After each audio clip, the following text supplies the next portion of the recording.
Welcome to episode 7 of the Wiley Wire. Today we're covering the Major League Baseball steroid era, who should be in the Hall of Fame, how it all started, and remember that book by Jose Canseco, Juiced. That's when the PR teams in Major League Baseball went scrambling. Welcome to the Wiley Wire.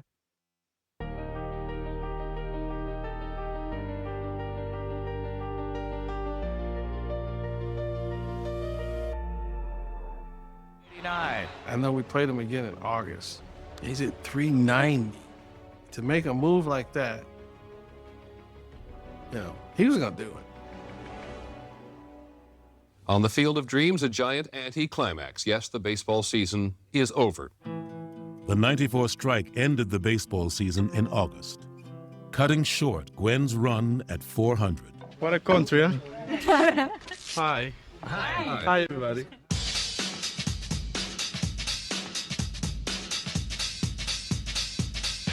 Hey, how are you?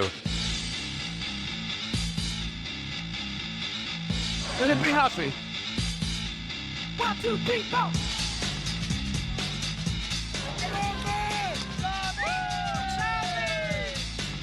The pitch, swung up, He's got company. He's the man in United States. I am the man in Dominican Republic. Here comes the 3-0. Sammy hits a high fly ball, deep right center. Back goes Merced to the wall and right, looking up, leaping. That ball is gone for a home run. Sammy Sosa has hit one into the basket just to the right of the 368 sign. He's carrying an American flag around the bases, and the Cubs lead 1-0. That's number 59 for Sammy Sosa. Here are my top 5 players that should be in the Hall of Fame immediately. And the first one, Barry Bonds, in my opinion, is the greatest baseball player of all time. I've never seen anyone as dominant as him at the plate. Memories I have of him getting walked with the bases loaded in an 8-6 game. When does that ever happen? Walked with the bases loaded in an 8-6 game. And he swung and missed in a season only 96 times. Not 96 strikeouts. He swung and missed only 96 times in the entire season. There's guys that strike out 180 times right now. And that season, he only struck out 41 times. Now, I'm going to go over some of his accomplishments. There's a lot more than this, but I'm going to keep it shorter. 762 career home runs, all-time record. 73 home runs in a season, all-time record. 7 MVP awards, all-time record. 2,558 walks, all-time record. 514 stolen bases combined with 762 homers, like I already talked about. 500. Automatic right there, Hall of Fame. Another elite stats he has is 298, 444, and 607 with an OPS of 1,051, a WAR of 162.8, 4th all-time. These numbers just completely highlight his dominance, and there's nobody that a pitcher didn't want to face other than Barry Bonds. So that's number 1. Barry Bonds, they should actually have a private induction just for him because he is elite. You talk to hitters, some of my favorite players that played with him just tell me how great of a hitter he was and how he understood hitting and just barrel on the ball, the swing path, everything. And, if Barry Bonds decided he just wanted to hit 100 homers or 85 homers or 90 homers, he would have struck out a lot more. Probably would have done it, but he would have been less productive because solo home runs are great, but striking out with runners in scoring position or first and second, you strike out or you pop up. Small baseball is still so valuable And Barry Bonds kind of highlighted both. Yeah, he hit 73 home runs, but his on-base percentage, his walks, it's unmatched. So Barry Bonds, number one. We got to get him in right now. Sammy Sosa, automatic, needs to go in right now. Now, talk about a player that played with so much just happiness and fun. And I'll never forget that 2001 game after September 11th when he ran out to right field, sprinting with the American flag. It was just such a baseball moment. I mean, think about Sammy Sosa and what he did, bringing baseball back from the dark of 94. The home run chase. I mean, I remember, did he hit one? I mean, if you missed the game or missed an inning or you missed an at-bat, I mean, it was one of the greatest times in baseball. And if you weren't alive to remember it or you're a youngster, it was one of those times we haven't seen in baseball yet. There's been nothing comparable to it. And shame on baseball because they knew that these guys were on HGH. I'm not saying Sosa took HGH. I have no proof. I have no proof of what these guys took. That's the crazy thing about it. If you have proof that somebody took something that was illegal at the time, I mean, that's on the player. But a lot of these guys, they don't even have any proof. And HGH wasn't even illegal. So let's just say he was on HGH, or let's just say he wasn't, or whatever. You have no proof, number one, other than his look, that he had muscles. They all had muscles. Everybody in the league had muscles. Some guys didn't take anything and had good careers, great careers. But some guys did. But the bottom line is you didn't manage it right.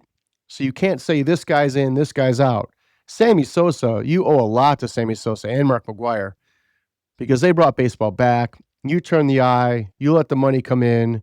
There was no rule of taking HGH or Androstene or anything like that. But talk about a player, 60 home runs or more in 3 separate seasons. That's never been done in Major League Baseball history. 3 separate 60 home run seasons. 1,667 career runs batted in. It's 31st all time. He hit 292 home runs from 1998 to 2002. He went on an absolute tear. He brought baseball back. Some of his WAR numbers, 58.8 WAR, 58th all time. Sammy Sosa is a Hall of Famer. Off the bat, you got to put him in right away, and it needs to be done fast. I know the Cubs brought him back. They're starting to realize we got to bring some of these guys back because it was a whole era. It was my era when I grew up. These guys were all guys I watched and were you call icons of mine.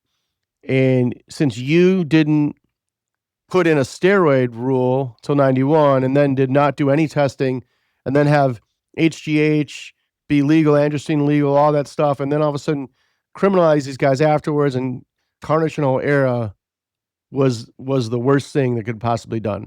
Sammy Sosa needs to go in right now, 100%.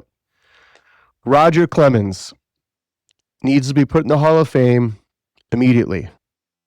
He needs to have a special induction day just for himself, just like Barry Bonds. That's how elite of pitcher he was. 7 Cy Young Awards, 7, most all time. 3rd all time in strikeouts with 4,672. He has a 139.2 career WAR. It's 3rd all time for pitchers. 220 strikeout games. His overall ERA after 4,916 innings pitched is 3.12. That's insane. He's got 11 All-Star selections, 1 AL MVP. He won MVP as a pitcher. He's got 2 World Series championships. Roger Clemens just is all about what pitching dominance is. And it's funny because a lot of the pitchers don't get really tied into this, but they just basically singled him out and just labeled steroids on him for pitching. Every pitcher was taking something. Now, a lot of it wasn't illegal because, like I said, steroids were illegal in 1991, but not human growth hormone, not some of these other amphetamines these guys are taking, androstenedione. They ended up banning those later, 304. But baseball's just got to stop it. Don't pick and choose. You got guys in the Hall of Fame that definitely took stuff, and you got guys that are singled out. Roger Clemens needs to be in the Hall of Fame immediately. Alex Rodriguez belongs in the Hall of Fame right now. I got him at number 4. 696 career home runs, 5th all-time. He's got 2,086 RBIs, 4th all-time, 3 MVP awards, World Series, 14 All-Star selections, 329 stolen bases, going along with his 696 home runs. He's in the 300 club. Played a great third base and a great shortstop in his younger years. And again, he could easily played shortstop for the Yankees when they won the World Series with Derek Jeter. But Derek Jeter was playing short. He moved over to third and did an awesome job over there. All-around player. A-Rod's in immediately. Rafael Palmeiro, my 5th choice. He needs to be put in the Hall of Fame immediately. Great numbers. One of the greatest first basemen of all time. 569 career home runs, 3,020 hits. That puts him in an elite class of players because there's only a handful of guys have gotten 3,000 hits and 500 home runs, and that's Willie Mays, Hank Aaron, Eddie Murray, Albert Pujols, Miguel Cabrera, and Alex Rodriguez. So he joins an elite class of players to accomplish that. 3 consecutive Gold Gloves, 1,835 career RBIs, which is 15th all time. Rafael Palmeiro, unanimous, should be in the Hall of Fame. And when we come back in segment 3, we're going to go over my favorite players of this era. Only one of them are on this top 5 list to go in the Hall of Fame, as some of them are already in. And I'm going to go over some of the new baseball rule changes and how it also affects records in the future.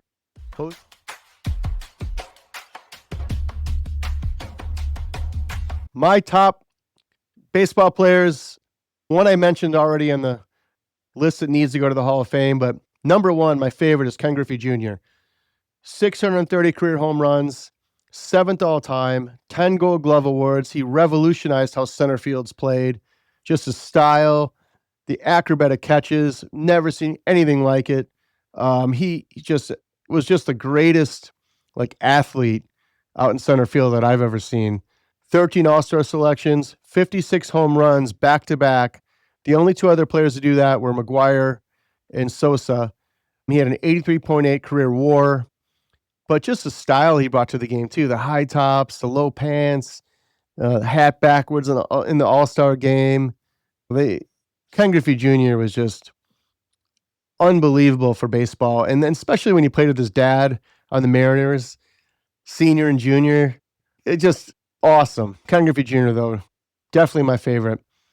Another guy that's on my list, Tony Gwynn. And the stat that pops in my head that is just ridiculous, especially compared to today's baseball. He averaged his whole career, his average strikeouts per season were 21. Let's let that set in. 21 strikeouts was his average per season in baseball. And that's not even his top 5 stats. 338 career average, the highest in MLB since Ted Williams retired in 1960 with 344. 8 batting titles, 3,141 career hits, 434 career strikeouts. 434 career strikeouts. Guys hit that now in 3 seasons. It's just wild. 394 batting average in 1994. He almost hit 400, but he just epitomized hitting. When a lot of people say that Tony Gwynn could hit home runs if he wanted to, but he just really emphasized not striking out, lining balls in the gap, singles the other way. And I actually got to go to a hitting clinic with Tony Gwynn. I briefly coached college baseball hitting one season. There was a coaching convention out in San Diego, and I got to meet Tony Gwynn, and There was about 20 of us in the room, and he went over hitting, and he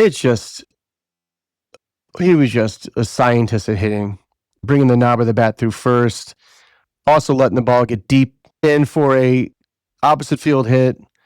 A lot of players are scared to do that, let the ball get a little bit further in on them so they can go the other way. They tend to want to pull the ball. He had inside out hits, and he was just awesome. Ricky Henderson. I had to put the jersey on. Battle of the Bay, the old logo, Oakland Athletics. Watching that squad, Carney Lansford at third, McGuire, Canseco, Dave Stewart on the bump. It just, they were a dynamic squad. But Ricky set it up, man. One of the greatest leadoff hitters of all time. The greatest, in my opinion, of all time. There's no better leadoff hitter than Ricky Henderson. 1,406 career stolen bases, all-time MLB record. 2,295 career runs scored, all-time MLB record. 130 stolen bases in a season, all-time MLB record. 81 leadoff career home runs, all-time MLB record. And was the walk leader with 2,190, all-time MLB record until Barry Bonds passed him. So he's behind Bonds. But talk about what you want in a leadoff hitter. You want him to score runs. So he holds all these records, 81 leadoff home runs, scoring runs, 2,190 career walks. Obviously, that helps score all those runs. 2,995 runs scored. Unbelievable. And I always say, what would he steal in today's day and age? With the rule change, a pitcher can only pick off twice. And think about Ricky's on first and the pitcher throws over. Ricky knows that he can only throw over one more time, so he's either going to do it next pitch or he's gone. So Ricky would probably steal. I don't like to guess because you also got to get on base, though. So you got to get on base to take advantage of the new rule change. But I would say at least 150 minimum. I mean, people would argue more, but I'm just saying he's got to get on base, 20 more times that season.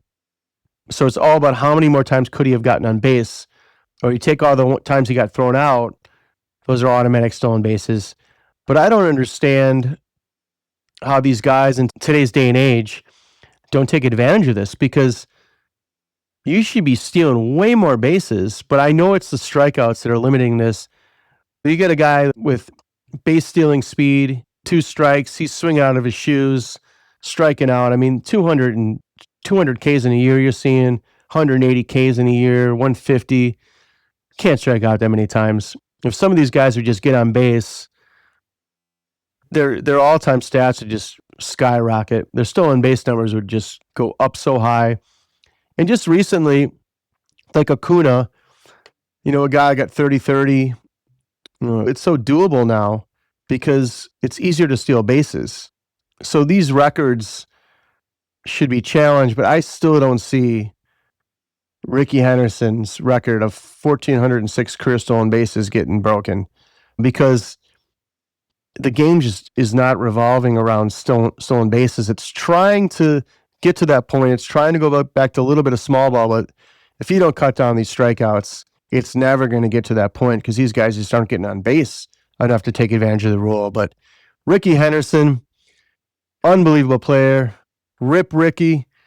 He passed away recently, but we want to throw a shout out to him. He's one of my favorites. And our next segment, we're going to cover some of the NFL games that happened. I'm not going to give you my Super Bowl pick yet. I'm going to hold off on that, but I'm going to go over some of the NFL games, some of the other trending news. We'll be back.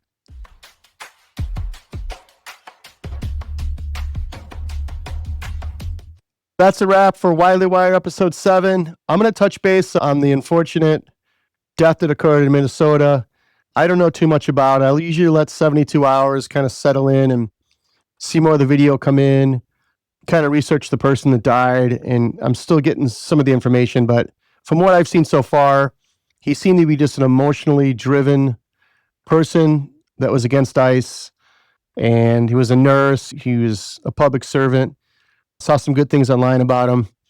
I heard his family, from reports, didn't want him to partake in these things because they're dangerous. And it's kind of like what I said. Don't go to these things. If you're emotionally driven to it, stay home. Nothing good could come out of it. And unfortunately, nothing good came out of this. It's a terrible thing that happened. And, I give advice to people that say, Second Amendment, see, you want to take the guns away. It's open carry where I live. I have my conceal and carry.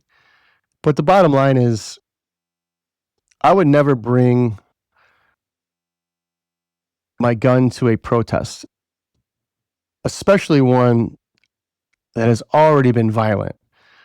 It's just because it kind of defeats the purpose. You're putting yourself, I would never bring my gun and put myself in a bad situation.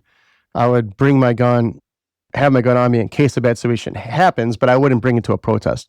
So I can't put myself in this person's shoes. I don't know what was going on in his life, what his fears were and all that. But at the same time, stay home. That's always been my advice since day one covering this. And I get a lot of messages on TikTok and other things and direct messages. And I may do a whole episode on the migration and how it started, how it happened, the angles, all the things that just don't make sense. I'll let you know when that comes out, if I do it, when I do it. But I've seen so many videos online that are real videos, not AI, of just terrible things. I mean, hotels getting overrun, staff getting beat up because they know ICE is staying there, political figures wanting violence like this to happen, to take attention away from stuff. They want ICE hurt. They want innocent people hurt. You're just playing in their game. So I suggest you stay home again. I'm going to keep saying that. But I'll let you know if I do cover this again. I don't want to cover it anymore because I just have the same view and I keep reiterating it. But I'm going to possibly do another episode on it, and that'll be it if I do. That'll be it on it. Obviously, I'll cover things that happen. If ICE is in the wrong, I'll say so. If this person's the wrong, I'll say so. I'm not going down a train of I'm on this side no matter what, or I'm on this side no matter what. But I am in favor of law enforcement and ICE agents that are just doing their job. And like I said in my past episodes, are there percentages of ICE agents that are bad? Of course. Are there percentages of protesters that are bad? Of course. What those percentages are, without data, I don't know. But what I'm seeing story-wise, seems like the protesting has more percentage of bad than the ICE officers. So hopefully I won't have to cover this anymore. Hopefully nobody dies anymore. Hopefully ICE agents aren't attacked. Hopefully protesters stay home and nothing like this occurs again. But that's my take on what occurred this weekend. And I will let you know if I do a episode on migration, illegals coming in, Europe. I may do it. I may not. I'll let you know. But thanks for watching episode 7 of The Wiley Wire. The Wiley Wire dives into sports, music, politics, health, and trending topics for entertainment, info, and education. Listener discretion advised. May include mature themes, explicit language, controversial views, or sensitive content. Not suitable for under 18 or all audiences. Parents, please supervise. All opinions from hosts, guests, and contributors are personal and don't reflect our official views. Information isn't guaranteed to be accurate. Do your own research and consult qualified professionals.